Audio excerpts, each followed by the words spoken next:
बिस्मिल्लाहिर्रहमानिर्रहीम। अस्सलाम वालेकुम बहनों, भाइयों, दोस्तों और बुजुर्गों, क्या आप तौरात में बनी हुई इसराइल को दिए गए अहम अहकाम के जानना चाहते हैं? इस तालीमी मालूमाती वीडियो में हम गहरी तालीमात का मुताला करेंगे और अल्लाह ताला की तरफ से बनी इसराइल को अता किए गए 3 अहम अहकाम का जायजा लेंगे। इन खुदाई हदायत और इनकी तारीखी और रूहानी अहमियत के बारे में गहराई से समझ हासिल करेंगे, अपने इल्म में इजाफा करेंगे और मजहबी मतौन के बारे में अपनी समझ में इजाफा करने के लिए मजीद अफजुदा मवाद के लिए लाइक, शेयर और सब्सक्राइब करना ना भूलें। तौरात में अल्लाह ताला की तरफ से बने इसराइल को वो 3 अहकाम क्या थे? इस अहम मामले के पेश नजर हमें सूरह बकरा की आयत नंबर 85 पढ़नी होगी और उसकी तफसीर पढ़नी होगी। अल्लाह ताला फरमाता है जिसका तर्जुमा है, फिर यह तुम ही हो जो अपने लोगों को कत्ल भी करने लगे और अपने में से एक गिरोह को इनके वतन से भी निकालने लगे। तुम इनके खिलाफ गुनाह और ज्यादती के कामों में मदद भी करते हो, और अगर वही कैदी होकर तुम्हारे पास आए तो तुम मुआवजा देकर इन्हें छुड़ा लेते हो। हालांकि तुम्हारे ऊपर तो इनका निकालना ही हराम है, तो क्या तुम अल्लाह के बाज़ हुकामात को मानते हो और बाज़ से इनकार करते हो? तो जो तुम में ऐसा करे इसका बदला दीनवी जिंदगी में जिल्लत और रसवाई के सिवा और क्या है, और क़यामत के दिन इन्हें शदीद तरीन अज़ाब की तरफ लौटाया जाएगा और अल्लाह तुम्हारे अमाल से बेखबर नहीं है। यही वो लोग हैं जिन्होंने आखिरत के बदले दुनिया की जिंदगी खरीद ली, तो इनसे इनको अज़ाब किया जाएगा और ना ही इनकी मदद की जाएगी। इस आयत में हजूर पर नूर सल्लल्लाहु अलैहि वसल्लम के मुक़द्दस ज़माने में मौजूदा यहूदियों के अजीब व गरीब तर्ज अमल का बयान है। इसका मकसद ये है कि तौरात में बनी इसराइल के 3 हुक्म देने के गए थे। नंबर 1, एक दूसरे को कत्ल ना करना।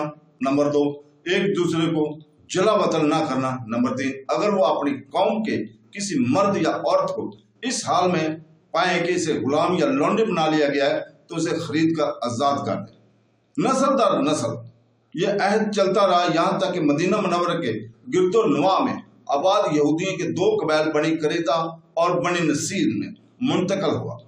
इस वक्त मदीना शरीफ में मुशरकों के 2 कबीले ओस और खजरज रहते थे। बनी करेजा ओस कबीले के हलीफ थे और बनी नसीर खौरज के कबीले के हलीफ थे, और हर एक कबीला ने अपने हलीफ के साथ कसम उठा रखी थी कि अगर हम में से किसी पर कोई हमला और करे तो दूसरा इसकी मदद करेगा। जब ओस और खजराज के दरमियान जंग हुई तो बनी करेजा ओस की और बनी नसीर खजराज की मदद के लिए आए थे और अपने हलीफ के साथ होकर आपस में एक दूसरे पर तलवार चलाए और बनी करेजा बनी नसीर को और वो बनी नजीर को कत्ल करके इनके घरों वीरान कर देते और इन्हें इनकी राइश गांव से निकाल देते थे। लेकिन जब इनकी कौम के लोगों को इनकी हलीफ कैद कर लेते तो वो इनको माल देकर छुड़ा लेते थे। मसलन अगर बनी नजीर का कोई शख्स ओस कबीला के हाथ में गिरफ्तार होता तो बनी करेजा ओस कबीले को माली मुआवजा देकर इसको छुड़ा लेते। हालांकि अगर वही शख्स लड़ाई के वक्त इनके हाथ आ जाता तो इसे कत्ल करने में हरगिज़ दरेज ना करते थे।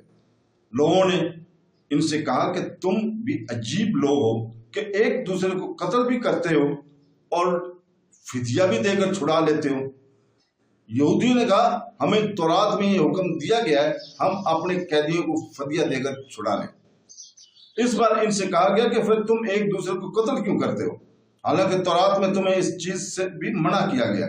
यहूदी ने कहा, जंग के दौरान एक दूसरे को कत्ल करने से अगरचे हमारे अल्लाह ताला के साथ किया हुआ वादा अहद टूट जाता है, लेकिन हमें इस बात से शर्म आती है कि हमारे हलीफ जलील हों, क्योंकि अगर हमने एक दूसरे को कत्ल और जला वतन ना किया तो इसमें हमारे हलीफों की जिल्लत है, और चूंकि फिदिया देकर छुड़ा लेने में इनकी जिल्लत नहीं है इसलिए हम इस अहद को पूरा कर देते हैं। यहूदियों की इस हरकत पर इन्हें इस आयत में मलामत की जा रही है कि जब तुमने अपनों को خون ریزی نہ کرنے اور ان کو بستیوں سے نہ نکالنے اور ان کی اسیروں کو چھڑانے کا عہد کیا تھا، تو یہ کیا دو رنگی ہے کہ تم ایک دوسرے کو قتل اور جلا وطن کرنے ہرگز دریغ نہیں کرتے، اور جب کوئی گرفتار ہو جائے تو اس سے فدیہ دے کر چھڑا لیتے ہو، اور جن باتوں کا تم نے عہد کیا تھا ان میں سے کچھ باتوں کو ماننا اور کچھ کو نہ ماننا کیا معنی رکھتا ہے، جب تم ایک دوسرے کو قتل اور جلا وطن کرنے سے باز نہ رہے تو تم نے عہد شکنی کی اور حرام کے مرتکب ہوئے۔ تو دوستو، بنے اسرائیل کا عملی ایمان ناقص تھا کہ کچھ حصے پر عمل کرتے تھے اور کچھ پر نہیں۔ اس پر فرمایا گیا کہ تم کتاب کے کچھ حصے پر ایمان رکھتے ہو اور کچھ سے انکار کرتے ہو۔ اس آیت سے معلوم ہوا کہ شریعت کے تمام احکام پر ایمان رکھنا ضروری ہے اور تعلیم ضروری ہے، احکام پر عمل کرنا بھی ضروری ہے۔ کوئی شخص کسی وقت بھی شریعت کے پابندی سے آزاد نہیں ہو سکتا اور خود کو ترقیت کا نام لے کر یا کسی بھی طریقے سے شریعت سے آزاد کرنے والے کافر ہیں۔ اس کی تفصیل جاننے کے لیے فتاوی رضویہ کی 21ویں جلد میں موجود اعلیٰ حضرت رحمۃ اللہ علیہ کی کتاب کو ضرور پڑھیں۔ تو دوستو، اللہ تعالی ہمیں قرآن پاک پڑھنے، اس کی تفسیر پڑھنے اور اس کے اوپر عمل کرنے کی توفیق عطا فرمائے۔ آمین ثم آمین۔ اللہ حافظ۔